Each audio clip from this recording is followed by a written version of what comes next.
Yo, what is up guys, Delboy here, aka Blue Collar Sports TV. Hopefully you guys are doing well. If you're new here, smash that like, hit subscribe, all of that good stuff.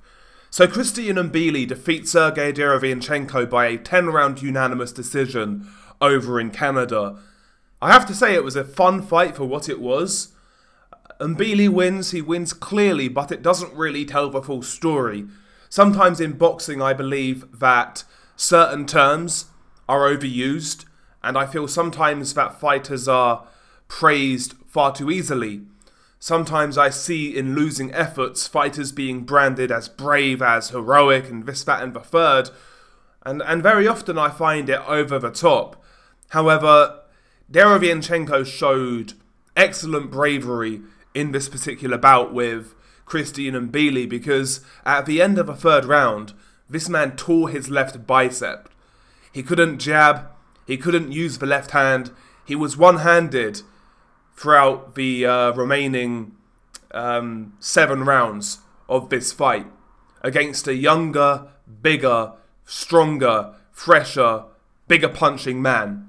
And he still made the distance and still gave Christian Mbilli some troublesome moments, I would say, with one hand.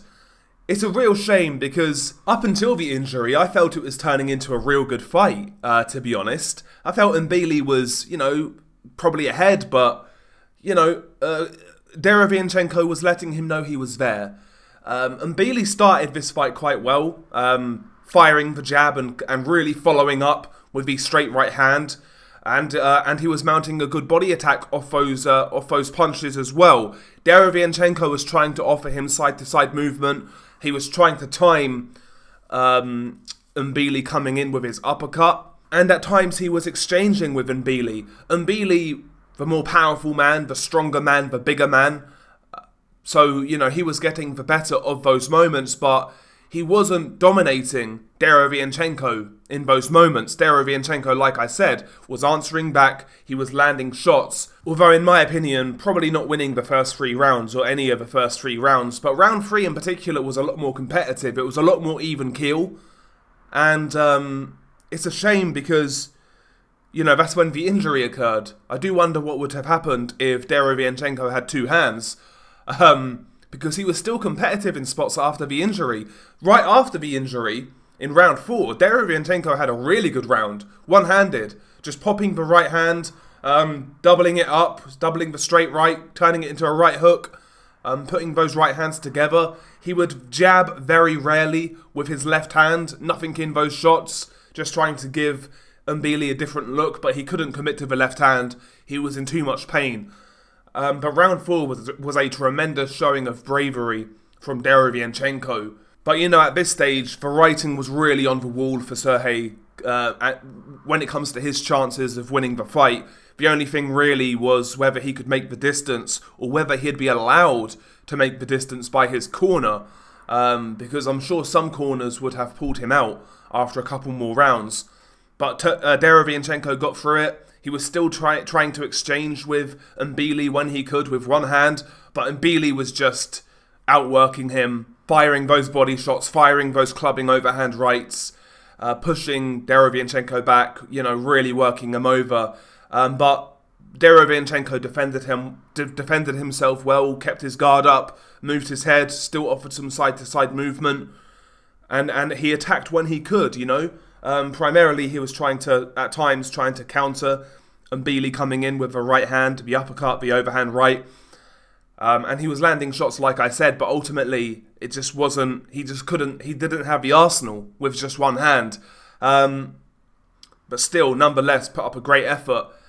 As for Christian Mbilli, after the injury in particular, you would have liked to have seen a little more variety from Mbilli. He just tried to blunt force trauma his way through this fight. He tried to use his sheer strength and size to overwhelm Derevyanchenko, and it never really worked. Derevyanchenko has always been a tough cookie, always shown a great chin. He's pretty defensively cute as well. It's going to take more than that, even when he's injured, late 30s, in a weight class that he's probably too small for, he's still very cute defensively. So Mbilli, I'd like to have seen a bit more variety in his attack.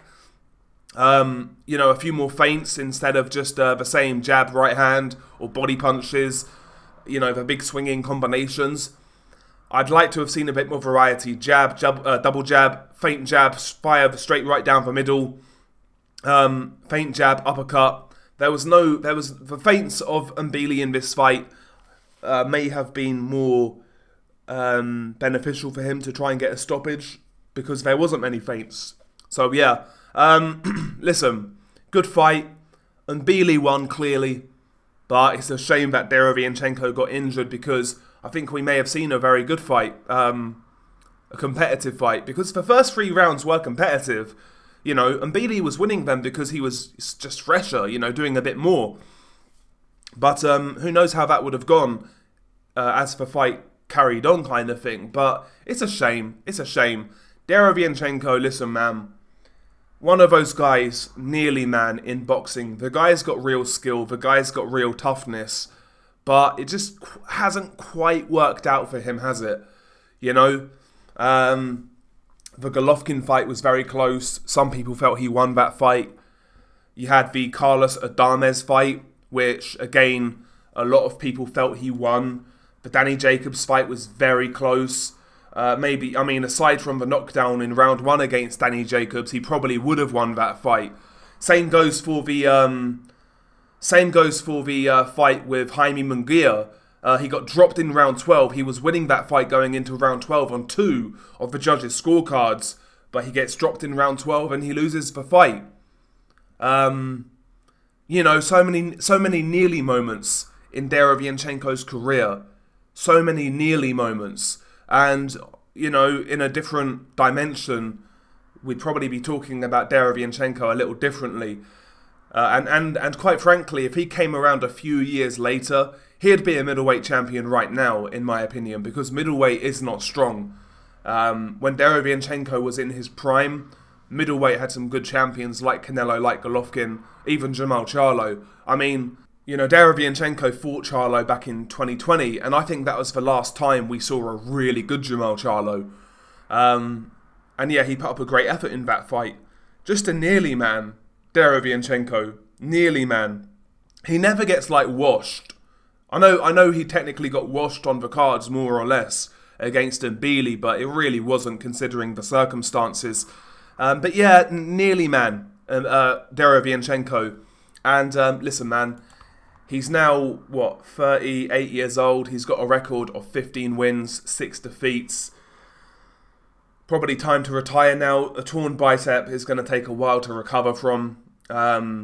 Still got something in the tank, man. Still got a lot of toughness, but yeah, I think it's time now to call it a day.